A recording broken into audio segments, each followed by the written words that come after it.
Hey, Kenilworth Middle School readers. This is Alex Porrata, your partnering librarian from Loma Vista. And I'm so happy to be with you guys today to share some of my favorite books for Poetry Month. Now, I know it's hard to get kids excited about poetry, but these books really touched me. Some are super fast paced, some are quick reads. So I hope you'll find something that you want to read after my little presentation. We're going to cover 6 books today. The first is The Moon Within, written by Aida Salazar. The Moon Within is really a story that Salazar wrote for her daughter. They live in Oakland, California, and the main character, Ceci, um, is about to reach puberty and get her period, and her mother really wants to give her a moon ceremony. What is a moon ceremony? So it's a pre-colonial ceremony that many indigenous cultures participated in. When a woman gets her first period, they all come together after her first moon cycle and celebrate it with chosen family and friends. And Ceci doesn't want any part of it. She is a very secretive, private person. It's her body, but it seems that her mother is really wanting to maybe reconcile some of the shame she felt about her getting her first period in a Latinx culture in which a lot of shame and silence is surrounded around that experience. This story really weaves not just that coming of age, it's like a modern 2021 version of Are You There, God? It's Me and Margaret. Um, but with real life issues, this book, the main character, Ceci's best friend, Magda, is grappling with her gender identity, their gender identity. She identifies as both male and female. And while Ceci's having her first crush, her crush starts to really bully her best friend Magda, and things start to get really complicated from there on out. The way the book weaves indigenous language, the Puerto Rican and Mexican culture, and gives us a perspective on ways to handle periods that's much more modern than previous generations. I really appreciated this read, and it is not just for girls. This book is for boys too, for everybody, especially those that want to learn more about what it's like to grapple with a gender identity. So I highly recommend The Moon Within by Aida Salazar. All right. The next book up is The Poet X, and it's a novel written by Elizabeth Acevedo. This is realistic fiction. It really is a book that is taking place right now uptown. This is a Dominican Afro-Latinx family living in Harlem. Our main character is a twin, which I think is interesting because 2 of my books are main characters are twins. And her name is Xiomara Batista, and she is the more difficult of the 2 siblings. Her twin brother is quite, I guess you'd say, nerdy, and he often gets scholarships. He's skipped a grade. He really pleases his parents, and Xiomara is a much more difficult child in their eyes. She's really just trying to find her way and find her voice. There'd be nothing more that her parents would want than for Xiomara and her brother to be confirmed in the Catholic Church. A conflict erupts for Xiomara because she's really much more interested in not missing her poetry writing class in school, which is at the very same time as her catechism classes, which she's required to go to for the confirmation. Xiomara is also going through the changes. She's becoming a woman. She's getting curvier. She's getting a lot of attention that she doesn't always want. in her community, catcalling, and it's quite a different culture. If you have recently seen the movie adaptation of Lin-Manuel Miranda's In the Heights, the Poet X will give you a more intimate Afro-Latino view. I know that's been very controversial, that the film doesn't include enough Afro-Dominicano characters. Right here, the Poet X, you get a really close glimpse of what it's like to be Afro-Dominicano living uptown in our modern times. I mean, the author references Nicki Minaj and Kendrick Lamar, and I just found, again, it's another book that deals with modern issues. Xiomara does find out that her twin brother, is gay, and he's been hiding it from the family, and she knows that their parents are not going to take well to this.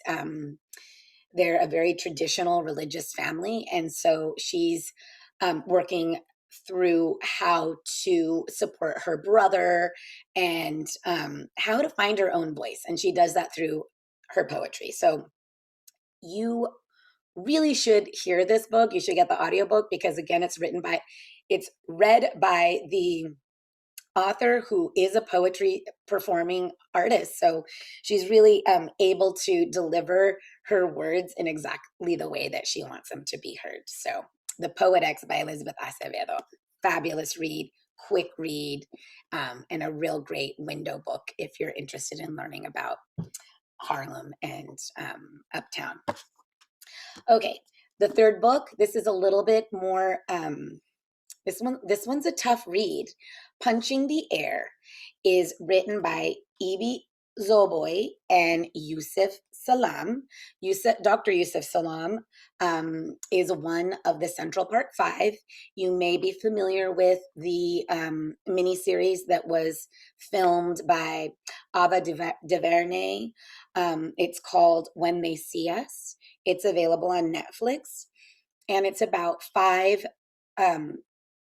teenagers of color in Central Park who were falsely accused of a horrific assault and rape that happened in 1989. Former President Trump at that time took out a full-page ad in the New York Times calling for their executions. It has come to light 7 years after they served a 7-year sentence, they were in jail for 7 years, that the boys were all innocent.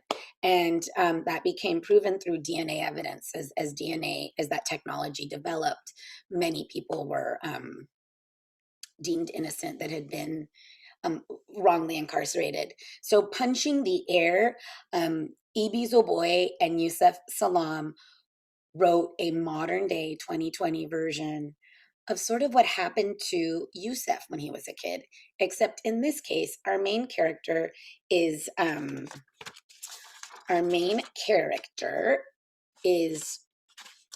Amal, which means hope, and he gets into an altercation with a white boy. He says that it's self-defense. The boy's in a coma, and Amal is incarcerated for what he says is self-defense. It's a tough read because you really are getting into the mind of a Black boy, young Black boy, who is facing the possibility of a life in prison. I found that this book really helped me to better understand the criminal justice system in America through the eyes of a Black youth. And it helped me to better understand Black Lives Matter and the importance of the movement that's at the forefront of our society today. Yeah, so I really recommend it. And I'll just show you, the way that these books and novel are printed. There's so much white space. Every word that they use really matters to push the story forward. So yeah, it's a quick read, but I couldn't sit through. I had to stop and put it down and then go back to it because it was a more challenging read for me emotionally. Okay. Um, Another book that I think, even if you're not a basketball fan, all of us can really appreciate Kwame Alexander's The Crossover. Um, this book has received numerous awards. It's been translated into Spanish by poet laureate Juan Felipe Herrera, who had the help of some New York City youth so that he could get the slang right. I really enjoyed this read. It's about a family, twins again, two boys, Josh and his brother are basketball fanatics, and they're really living in the shadow of their ex basketball star dad, who also lives vicariously through the boys and wants to see them do really well on the court. And their mom, who is an assistant principal, um, who's constantly pushing their dad to make better health decisions. We know that Black men in America have poor health outcomes for many, many reasons.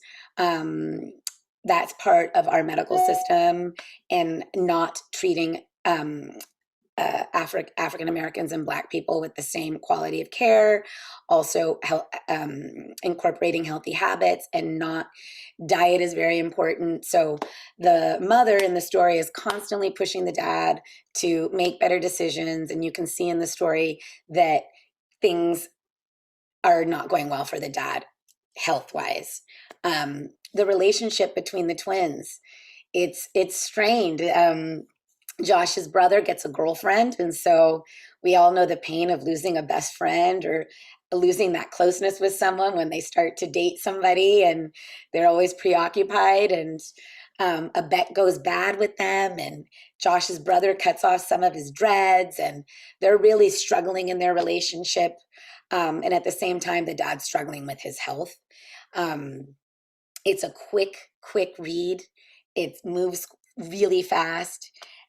It'll have you sobbing, it'll have you laughing. It's just one of those books that I think it's an hour and a half. I really think that it's worth trying if you can't get through the reading of the poems. It's also in graphic novel form, if you can even imagine, so you can just read it through pictures too. Okay, so The Crossover by Kwame Alexander. My next book is The Long Way Down by Jason Reynolds. This is another quick read, and the whole book takes place in 67 seconds. Our main character, Will, has just witnessed the shooting death of his brother. The way that Jason Reynolds writes, it really helps you to understand a traumatized person, like how your brain works when you're not thinking clearly, when you need to make a quick decision. Um, what can I say about Jason Alexander? His writing style is incredible. He wrote the book, the Miles Morales Spider-Man novelization, All American Boys, and you can even find The Long Way Down performed on YouTube by Jason Reynolds. It's about an hour. It's another book that I highly recommend that you listen to the audio, because the author delivers it in exactly the way he wants to and how he wants it to be taken in. What will Will do? What decision will Will make? It all takes place in this elevator. He's going down the floor and he has witnessed the death of his brother. He's got his brother's gun in his possession. He wants revenge. What decision will he make? Will he stop the cycle of violence? This book is such a quick read. It's flip, flip, flip. It's an incredible story. If you've never experienced trauma, the book really captures that terrible pain and how trauma affects the brain and sort of the thought process. So I think it's a fabulous read. It really goes into the mind of how we make decisions, and I highly recommend it. So that's The Long Way Down by Jason Alexander. Now, my last book I saved, it is the only one that is a memoir. It's Brown Girl Dreaming by Jacqueline Woodson, who's one of my favorite authors. She is like pretty much a genius. She has won the Hans Christian Andersen Award for her work in children's lit. She's written YA books, adult books. She's published over 30 books, and this is her memoir. It is about her childhood growing up, going to the South in the summers, to South Carolina, and also being raised in New York. And the country city dichotomy, knowing your roots, where you come from, your history, how she got interested in writing. Each word is so beautifully paired, each poem, that I really savored this book. I didn't want it to end. Um, and it really gives you a sense of what it was like to grow up with, like, sort of the end of Jim Crow and the beginning of the civil rights movement. And Jacqueline was right there in the middle. Um, Side note, Jacqueline Woodson is a lesbian. She has, I think, two children, and it's it's not pivotal to the story, but I think um, reading LGBTQ authors of color, these are the kind of books that help us to expand our understanding of what it is to be other than what we are, and to expand our experiences. So I highly recommend Brown Girl Dreaming. Yeah, I mean, this one for me was my favorite. It's not as high, it's not as exciting as Punching the Air or Long Way Down, but it has so much richness in the language, and I hope that you'll give it a try. So this is Brown Girl Dreaming by Jacqueline Woodson. That's it for today, guys. That's 6 books novels written in verse. And thanks for taking the time, and I'll see you at the library.